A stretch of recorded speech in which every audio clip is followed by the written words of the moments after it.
I'm all right, thanks to you. Akande wanted my cooperation. I'm quite sure she would have beaten it out of me if you hadn't arrived. You've broken the board's stranglehold on this colony, and you saved my life. But there's still so much we have yet to accomplish. You and I are going to have to work harder than ever to save Halcyon. I'm afraid the situation is far worse than any of us ever anticipated.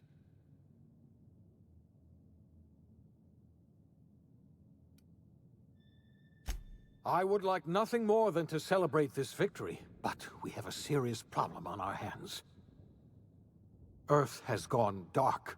We haven't received a single message in 3 years. There's been no communication, no signals, nothing. 2 years ago, the Earth's Directorate's frigate disappeared on their way back to Earth.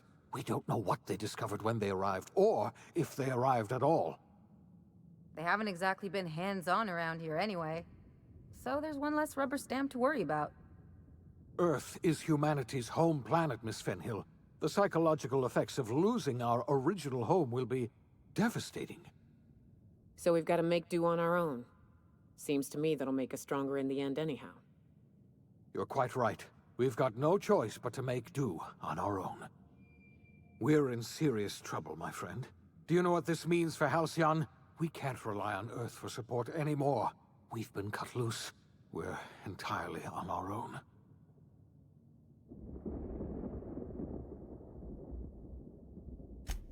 Yes, we do. You've done a marvelous thing. You've succeeded where anyone else would have failed, including me. We must begin the revival process immediately, starting with the Hope's brightest minds, and then we're going to fix this damn colony, one problem at a time. We're going to need a leader, and I can't imagine a better person for the job than you. What do you say, old friend? Will you help us?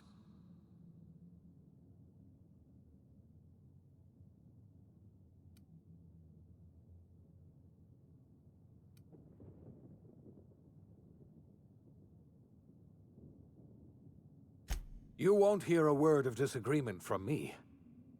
You're the best thing to ever happen to Halcyon. If you want to take it upon yourself to lead this colony, you have my support. We're not a colony any longer, are we? Our last connection to Earth has been severed, and so we have been set free. Our future is uncertain, and no one knows what tomorrow holds. Exciting, isn't it?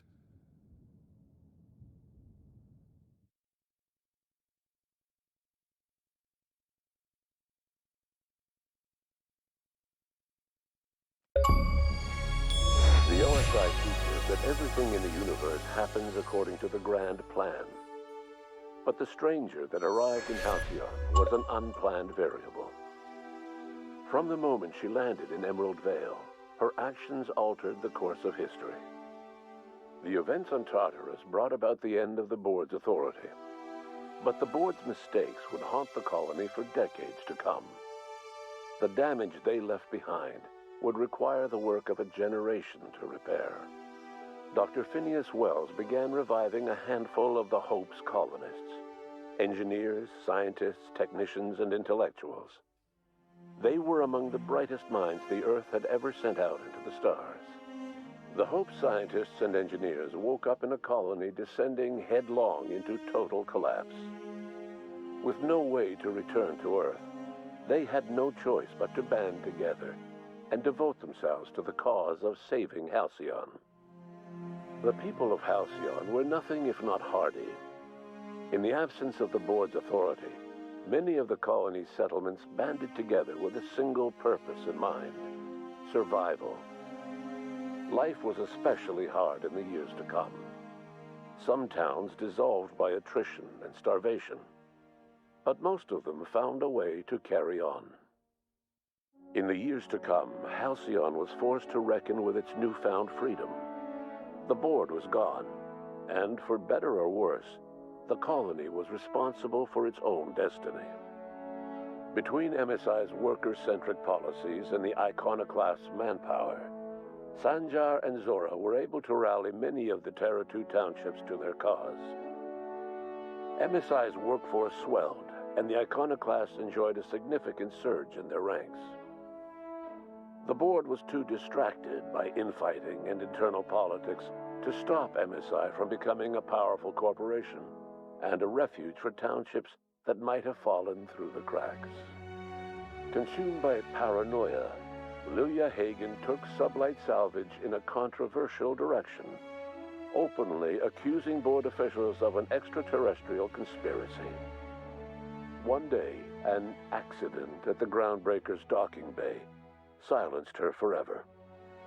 Time would tell if her replacement could keep the Sublight family together. Over the years, the ruins of Edgewater caused irreversible environmental damage to the landscape of Emerald Vale, owing largely to the presence of toxic compounds in the town's building materials.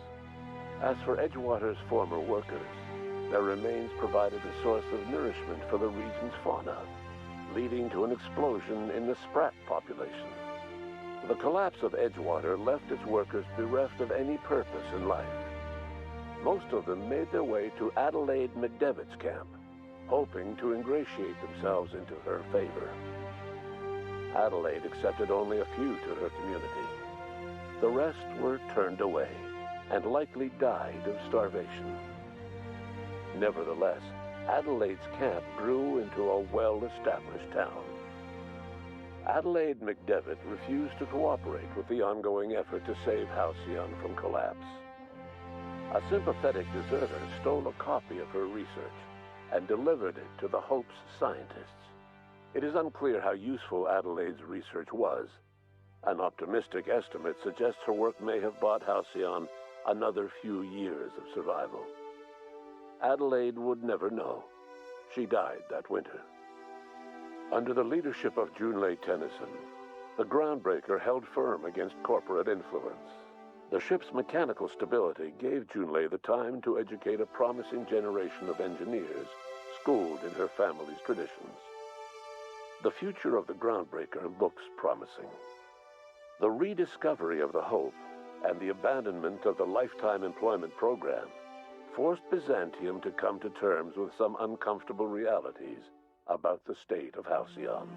While Byzantines were reluctant to surrender the luxuries they'd grown accustomed to, the board's diminished authority gave them little choice in the matter.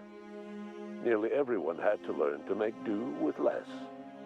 Some even had to get jobs. It was a dark time indeed. Your influence shifted Ellie's perspective. She finally admitted, albeit grudgingly, that she just might need other people. Sometimes. With a steady income from the life insurance payouts, she was finally able to afford a ship of her own. She hired a small crew and flew supply missions to communities on the fringe. Some of them were even legal. Life in Halcyon was sobering for Felix Millstone. The grand revolution he dreamed of never came. There was no great awakening for the colony, no celebrations in the streets. There was only the hard, desperate work of trying to repair a broken colony.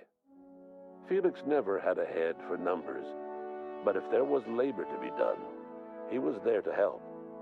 Eventually, Felix realized that the work of a revolution was done with two hands.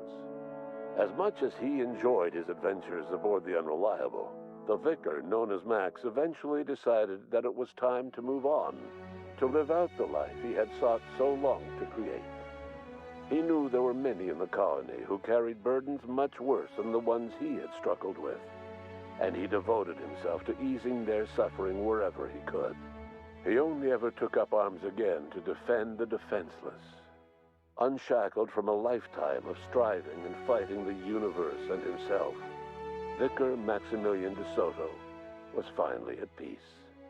Once the matter with the Hope colonists was resolved, Junlei bashfully asked Parvati if she'd like to join her permanently on the Groundbreaker, and Parvati enthusiastically, if somewhat awkwardly, agreed. The stories of her adventures spread across the colony, and Parvati soon found herself the center of attention.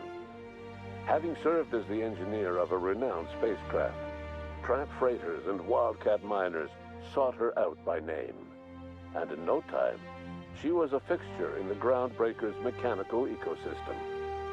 she and Junlei were never far apart. Nyoka returned to Monarch to take another crack at making a permanent life for herself.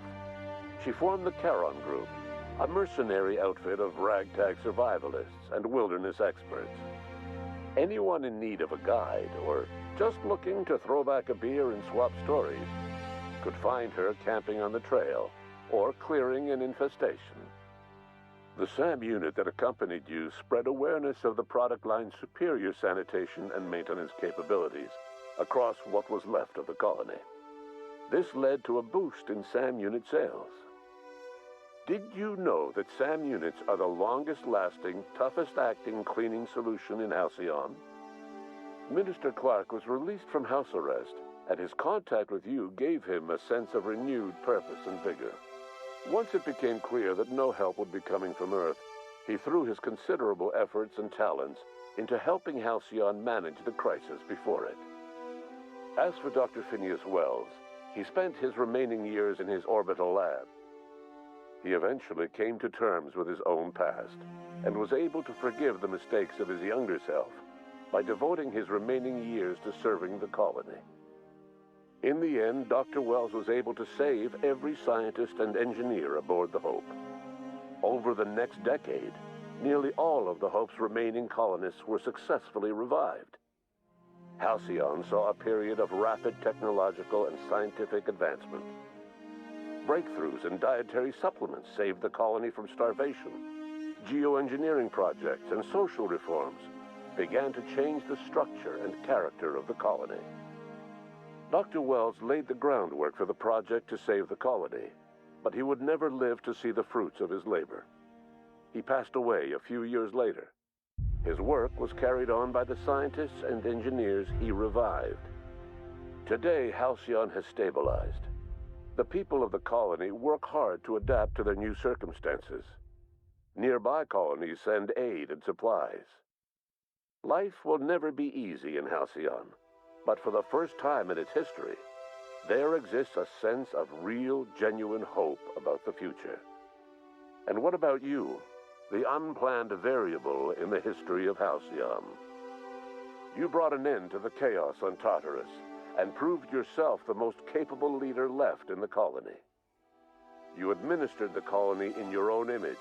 With the old power of the board destroyed, a new government of Halcyon rose with you at its center. With your steady hand, you guided Halcyon through the turbulent years that were to follow, and helped ensure the survival of the colony until the end of your days. No one knows what's happened to Earth, and no one knows what the future has in store for Halcyon. All we know for certain is this: the name of the Unreliable and that of its intrepid captain will remain the subject of countless stories for years to come.